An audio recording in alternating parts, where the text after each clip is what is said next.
Olá, hoje estamos aqui no Moderna Cast com a doutora Laísa Brandão, cirurgiã plástica especialista em cirurgia íntima aqui no Moderna.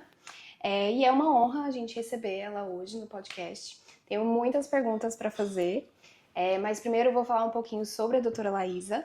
Ela é uma cirurgiã plástica, como eu disse, especialista em procedimentos íntimos e mamários, com uma atuação que ultrapassa o bisturi, onde é perceptível o acolhimento, a autoestima que ela proporciona para suas pacientes e a ressignificação dos olhares para essas pacientes que tanto agradece, tanto elogia a doutora Laísa. Bom, em um universo que é cercado de tabus e silêncios sobre esses casos, né, que a doutora atua, ela vai conduzir então as suas pacientes com muita empatia, muita elegância. E seja bem-vinda, muito bem-vinda, doutora Laísa, Obrigada. No nosso podcast, tá bem? Obrigada. Pode falar um pouquinho sobre você. Então, eu sou paranaense, estou morando em João Pessoa já há 2 anos, desde que eu formei. E eu sempre tive um foco muito para a cirurgia feminina, para a cirurgia íntima e de mamas. Principalmente porque na cirurgia íntima a gente vê que são cirurgias que a mulher faz dela para ela mesma, independente da moda, independente do que está de tendência ou não, independente de comentários, que geralmente as pessoas não fazem comentários sobre essa região, mas ela faz dela para ela mesma. E isso renova a autoestima, a autoconfiança de todas as mulheres e é o mais encantador dessa cirurgia. Um mini bate-bola que eu queria fazer. Tá, certo. Então vamos lá. Um ritual que você tem, que você faz sempre que você entra num bloco cirúrgico. Eu sempre gosto de revisar os casos, olhar as fotos, olhar os prontuários, ter um momento de concentração antes de entrar em campo, né, para repensar todo o plano cirúrgico, para poder entregar o melhor resultado. Faz muita diferença, né? Essa preparação. Um lugar que recarrega a sua energia. O mar, a praia, natureza de forma geral, paisagens naturais, mas eu tenho uma conexão especial assim com o mar onde eu sinto recarregar, onde eu me sinto reconectar. Então, eu acho assim, estar em contato com a natureza, eu descobri isso que é muito importante para mim, para eu poder me reenergizar. Um elogio que você nunca esqueceu de uma paciente, algum comentário que mudou assim o seu olhar? Foi não necessariamente um elogio a mim, mas um desabafo sobre como ela se sentiu, que ela voltou a olhar para si mesma com carinho, com amor, a poder usar as roupas que ela sempre quis, que não usava, ter a opção de poder usar roupas que antes ela nem ousaria, porque não se sentia bem consigo mesma. Então, assim, essa renovação da autoestima, que é um comentário que a gente ouve no pós-operatório, que é muito satisfatório. Sim. E a última, um livro ou uma série que te marcou. Eu não sei se você é de livros e séries no passatempo, mas um que você lembra, assim, ou que você indica. Eu gostei muito de um livro que chama 5 Linguagens do Amor. Esse livro fala sobre as 5 principais linguagens do amor. Todas as pessoas têm uma ou duas principais. E é importante a gente tentar reconhecer isso nas pessoas com quem a gente se envolve, que a gente gosta, seja família, amigos, para a gente ter uma conexão mais legal, um relacionamento mais legal. A gente olhar, independente de como a gente expressa a nossa linguagem do amor, a gente olhar a do outro também, para a gente conseguir entender melhor e se relacionar melhor. Sim. Qual é a sua linguagem do amor? A minha é tempo de qualidade. Sim. A minha, eu já li esse livro também, é Atos de Serviço e Tempo de Qualidade. Prezo muito por isso. Queria começar então sabendo como foi a sua escolha profissional. Talvez lá no cursinho ou talvez muito antes disso. Por que a medicina? Foi muito antes. Eu lembro bem claramente o momento que eu lidei com a cirurgia plástica a primeira vez, que eu vi a cirurgia plástica com outros olhos. Eu era adolescente, tinha um trabalho de um curso de inglês que eu fazia, que era para levar um vídeo em inglês e debater com a turma. E aí eu caí num vídeo de lábio leporino, né? Quando nasce com uma malformação com o lábiozinho aberto. E aí eu vi um vídeo relatando a criança que passou pela cirurgia e mostrava o crescimento dela depois e a reabilitação, e eu achei aquilo encantador. Quando eu vi, eu passei a tarde inteira assistindo vídeo de cirurgia plástica, e desde então eu sempre pesquisei muito, foquei muito em cirurgia plástica, mesmo antes de entender que eu queria fazer medicina, eu já tinha a cirurgia plástica no meu coração. Já pré-definida, né? Já. Muito legal. E o que te encantou especificamente na área mamária e na cirurgia íntima? É aquilo que a gente fala de você voltar a olhar para si mesmo com amor, com se sentir bem de volta, se sentir bem de olhar o espelho novamente. Às vezes é restaurar uma mama que caiu porque amamentou, porque serviu para alimentar os filhos, com o passar do tempo, alterações de peso. A cirurgia íntima que renova uma autoestima que muitas vezes a mulher não teve a liberdade que ela gostaria, sentia vergonha. Tem mulheres que relatam que não tomam banho de luz acesa, não se olham no espelho sem calcinha, não deixam o parceiro tocar, olhar. Isso compromete bastante, né, a qualidade de vida. Sim. Então, você não se permitir, você ignorar uma parte do seu corpo, fingir que não existe. Quando você trata essa região, elas voltam a se olhar com plenitude, com amor, com carinho, né, tanto para a região íntima quanto para a região da mama. Sim. E quando foi, assim, o momento que você decidiu, então dentro ali da sua especialização, né, da cirurgia plástica, você decidiu, porque tem dentro ali, imagino que tem muitas áreas que a gente pode seguir, né? Tem a face, tem o contorno, tem cirurgia íntima. Tem muita coisa. O que foi a viradinha de chave, ou uma pessoa referência, ou um caso que você viu que você falou, não, eu quero seguir essa linha, então, essa prática? Foi na primeira cirurgia íntima que eu fiz, que eu notei a repercussão da limitação que a paciente tinha, muito, às vezes, uma repercussão muito mais psicológica do que realmente uma alteração física. Às vezes a alteração não é tão significativa assim, mas a repercussão que tem na autoestima, no psicológico é muito grande. Então, às vezes é um corte pequeno, é um detalhe, digamos assim, que muda totalmente a vida da paciente. Então, na primeira paciente que eu notei isso, eu já fiquei muito encantada e satisfeita assim, com a transformação na qualidade de vida. Sim. A cirurgia plástica eu venho analisando que, eu aqui só vendo de fora, mas eu vejo que é muito isso.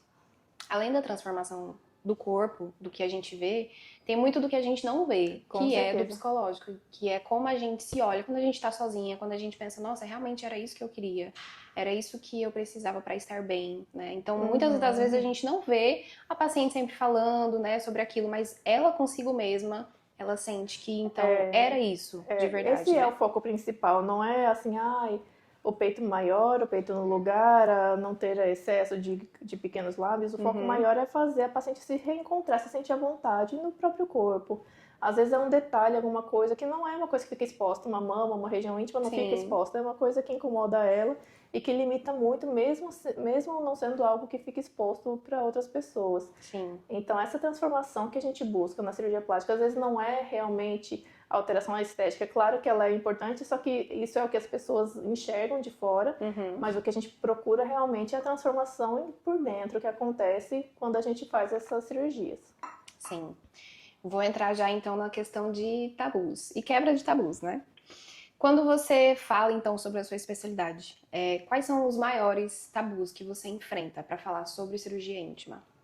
Primeiro que, assim, não é um assunto amplamente conversado hoje, já se fala muito sobre mama, já não se tem tanto tabu sobre isso, sobre as pessoas entenderem que a cirurgia de mama, mesmo considerando só estética, tem repercussão positiva, mas muita gente ainda acha que a estética genital é assim, mais uma coisa para me preocupar, eu tava bem, agora eu tenho que me preocupar com a estética genital. Não, o foco não é esse, o foco o que acontece muitas pacientes já têm essas queixas, a gente não está aqui criando demandas ou preocupações novas para quem não tenha, mas muitas pacientes já têm essas queixas, já sofrem com alterações nessa região e muitas vezes elas procuravam colegas, né, e outros profissionais que diziam, não, bobeira, deixa pra lá. Sim. E tem o que fazer, a gente pode melhorar. Se é algo que está incomodando e a gente tem o que fazer, por que não? Então esse é o principal tabu no momento, entre muitos outros, mas assim, o maior tabu da cirurgia íntima é esse. Muitas vezes a gente não dá importância na dor do outro, e só quem sente é que sabe se é importante a ponto de fazer algo sobre isso ou não. Sim. Então, citando que talvez algumas pessoas que vão assistir, vai escutar a gente, não saiba quais são as cirurgias íntimas. Quais são os tipos de cirurgias íntimas hoje que são realizadas por você e é mais comum? A cirurgia íntima mais comum de todas é a linfoplastia. Inclusive, várias famosas recentemente colocaram, né, relataram, confessaram que fizeram essa cirurgia, que é a cirurgia da hipertrofia dos pequenos lábios. A gente tem outras estruturas na região genital que a gente pode ter queixas a serem abordadas com cirurgia ou com procedimentos minimamente invasivos, como a flacidez dos lábios vaginais externos. A gente tem como corrigir também excesso de pele do capuz do clitóris, que é a pele que recobre o clitóris, tratamentos no próprio clitóris, principalmente pessoas que tiveram alterações hormonais, seja por uso de medicações, por uso de anabolizantes ou por doenças que podem ter alterações, principalmente crescimento do clitóris. A gente tem como fazer cirurgia para reverter e para amenizar essas alterações. A região do monte pubiano, pode fazer lipoaspiração quando tem muita gordura localizada. Então tem várias estruturas na região íntima que todas têm algum tratamento possível se for necessário. Você citou sobre o uso de anabolizantes. Eu vejo que às vezes, pelo que eu já pesquisei, muitas vezes está bem relacionado a isso. Então eu só vou ter um crescimento anormal se eu usar anabolizantes. Verdade? Mentira? Não. Hoje, assim, é o maior fator causal porque está muito em alta o uso de anabolizantes. Mas pode ter alterações por doenças, às vezes um ovário policístico, alterações endocrinológicas, tumores que causam aumento de produção de esteroides no próprio organismo mesmo, causas de doença. Tem pessoas que têm o clitóris um pouco aumentado já fisiológico, constitucional da própria pessoa. Então, tem outras causas, não necessariamente de uso de anabolizantes. Então, é importante sempre passar por uma avaliação, coletar exames, para a gente avaliar um painel hormonal antes de tomar qualquer decisão. Mas hoje, a causa mais comum realmente, né, o maior número de pacientes que procura por essa cirurgia é após o uso de anabolizantes. Entendi. Então, queria também saber como que, dentro das suas consultas, como que faz parte esse acolhimento e essa escuta com as pacientes? Como é feito? Muitas vezes o primeiro contato é feito já antes da primeira consulta, né? Muitas pacientes começam a conversar pelas redes sociais, a tirar algumas dúvidas e vão aos poucos consumindo conteúdo até realmente chegar no consultório. Mas é muito normal também que as pacientes venham diretamente ao consultório. Então, sempre na primeira consulta, eu vou tentar saber, além do que está incomodando no corpo, assim, a mama caiu, eu quero aumentar o volume ou não, como que isso repercute, essa alteração que ela nota, como isso repercute na vida dela, com o que ela deixa de fazer por conta dessa alteração, o que ela gostaria de fazer, que tipo de resultado que ela espera e como ela acha que isso pode trazer benefícios para a vida dela, não só o sutiã que vai mudar, a roupa que vai mudar, mas coisas que ela se limita de fazer e que ela vai poder, que ela espera poder passar a fazer após a cirurgia. Sim, acredito que devem chegar com muitas dúvidas, né? E é um momento, então, de total escuta, porque vai ser um momento que elas tiveram que perder a vergonha, que às vezes vem até escondido, né? Para poder se abrir, para poder tirar todas as suas dúvidas de fato, com o que eu preciso fazer, qual é o procedimento. Né? E é muito importante que venha assim de coração aberto para realmente falar tudo o que sente, para eu entender realmente o que incomoda e o que está por trás dessa alteração que ela relata, para a gente entender o que ela procura, qual é, e a partir de todas essas informações, qual é a melhor opção cirúrgica para ela. Sim.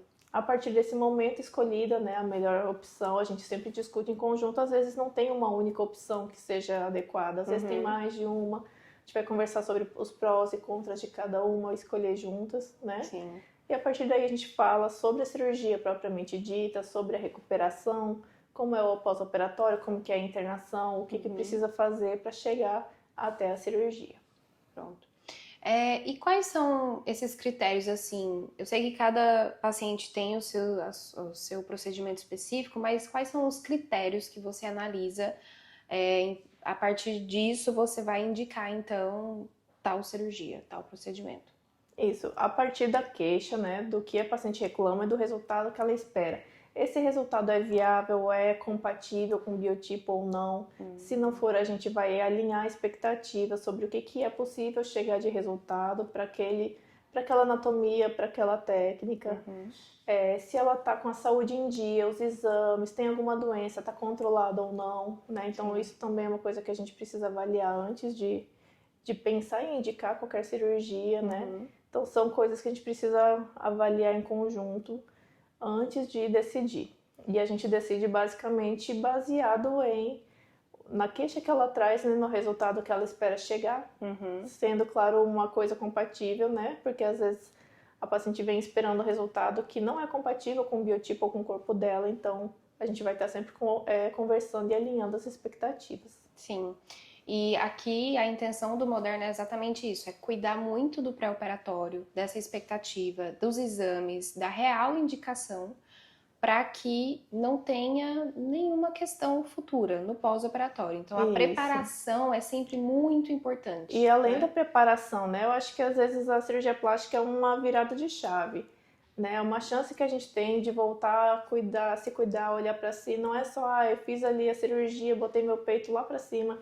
Não, você não quer aproveitar, você não está se alimentando tão bem, vamos melhorar a alimentação, vamos fazer exercício, vamos melhorar a sua qualidade de vida, né? Um corpo mais saudável, cicatriza melhor, se recupera melhor. Sim. E além disso, a gente não quer só trazer o resultado estético, a gente quer trazer a melhora da autoestima, a melhora da qualidade de vida. Então é um conjunto todo que a cirurgia é uma parte importante, mas tem outras questões que a gente tem sempre que buscar melhorar. Sim.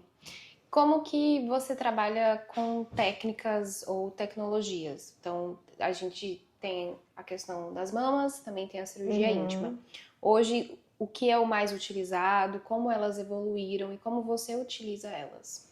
As técnicas, principalmente a cirurgia de mama, evolui muito ao longo das últimas décadas, aí por conta de tendências, né, do que era a mama bonita, que antes era pequena, depois virou a mama grande. A mama hoje, considerada mais bonita, é uma mama média, bem estruturada, com colo bem marcado. Então, a gente está sempre revisitando técnicas e aprendendo novas técnicas para entregar esses resultados que estão mais em alta e que as pacientes buscam mais. Então, na mama, acho que o principal, né, que mudou bastante os resultados é usar o implante abaixo do músculo, que a gente consegue uma sustentação melhor, né, ou com alça lateral ou com outras técnicas de sustentação muscular para esse implante ter uma duração maior a longo prazo. Sim. E dentro da cirurgia íntima, se a cirurgia de mama evolui, a cirurgia íntima está evoluindo muito mais, porque agora que está se quebrando o tabu de falar sobre esse tema, de explorar novas técnicas. Então, a técnica hoje mais moderna que a gente tem é a cirurgia de clitóris, que até pouco tempo atrás não se fazia, ninguém queria pôr a mão por conta da sensibilidade. Então, hoje a gente tem disponível cirurgias de clitóris, a clitoroplastia, tanto para redução quanto para reposicionamento desse clitóris, mantendo a sensibilidade. A gente consegue isolar o nervo que leva a sensibilidade, isolar os vasos sanguíneos e manter esse clitóris funcional, reduzindo o tamanho ou reposicionando, que essa eu acho que é a maior inovação na cirurgia íntima. Eu acho que isso deve ser até uma dúvida, né, que elas trazem, mas talvez eu vou perder a sensibilidade, ou como eu vou ter alguma relação depois, né? Acho que essa e algumas outras. Tem alguma outra dúvida grande, assim, que elas trazem? O principal... Em relação ao pós-operatório, talvez, também. Elas se preocupam do pós-operatório ser muito trabalhoso ou muito doloroso, e geralmente não é. Tá? A cirurgia íntima é uma recuperação relativamente tranquila, o que mais incomoda é inchaço, geralmente. Então, elas geralmente têm uma surpresa boa com o pós-operatório, que elas esperam que sejam algo pior, que estão acostumadas a verem a amiga que fez a abdominoplastia, que fez a mastopexia, que ficou mais tempo de recuperação, mas a cirurgia íntima tem uma recuperação tranquila. E a questão da sensibilidade também, que é muito comum. Sim. Que muitos colegas que ainda não sabem, né, dessas alterações, que tem cirurgia possível para tratar sem manter, sem alterar a sensibilidade, às vezes acabam desencorajando as pacientes a procurarem, mas a gente tem sim a opção de fazer cirurgia íntima mantendo a sensibilidade. E você acha que a questão de você ser mulher e você tratar com cuidado, e a questão da cirurgia íntima ser tratada por você como uma mulher, que você se enxerga também às vezes na outra, você acha que isso faz uma diferença? Porque a gente tem muitos médicos cirurgiões plásticos, homens, e que também realizam.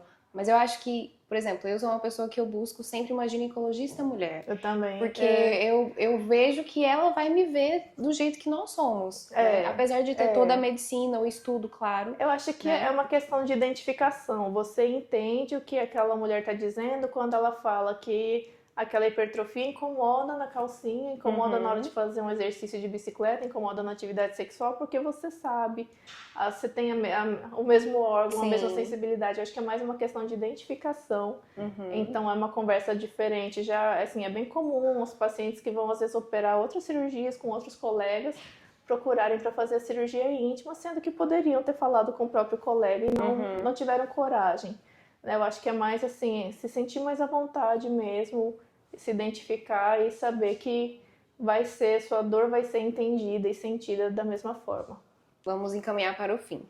Se você pudesse dar uma dica, então, para essas mulheres que estão aí pensando, né, se deve ou não deve, se quer marcar uma consulta, se tem algo em mim que eu quero talvez conversar com o médico, uma cirurgia plástica, qual seria a sua indicação para essa paciente? Eu acho assim que o melhor instrumento para você se basear, para tomar decisões ou não com relação à cirurgia plástica é passar por uma consulta.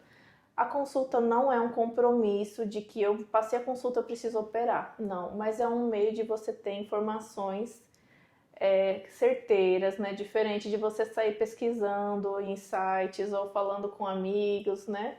Uma forma de você ter informação, uma fonte de informação segura, confiável, para você poder basear, né, a decisão de fazer a cirurgia ou não. E muitas vezes alinhar a questão de expectativa. A gente fica com muitas dúvidas, achando coisas que às vezes não são reais, achando que o pós-operatório vai ser muito doloroso ou que esse resultado não é compatível comigo. Então, a melhor forma de saber sobre o que é melhor, qual é a cirurgia mais indicada, o que é alcançável, como é o pós-operatório, é realmente passando a consulta. Você não precisa se comprometer em fazer a cirurgia, mas você tem ali todas as informações para basear a sua decisão dali para frente. Maravilha. Bom, então já encaminhando para o fim do nosso podcast, como que faz para a gente te encontrar, doutora Laísa? Aqui no Moderna, nas redes sociais? Então, aqui no Moderna, tá? Tem os atendimentos 2 vezes na semana e também nas redes sociais, principalmente no Instagram, @DRA Laísa Brandão. Eu espero vocês lá. Então é isso, pessoal. Hoje a nossa entrevista foi com a doutora Laísa. Muito obrigada. Obrigada pelo convite, pela oportunidade. Sim. E nos próximos dias, então, a gente vai estar aí lançando esse episódio, tá bom? E teremos mais episódios também com os outros médicos aqui da clínica, alguns outros convidados também da equipe Moderna. E muito obrigada. Tchau, tchau. Tchau.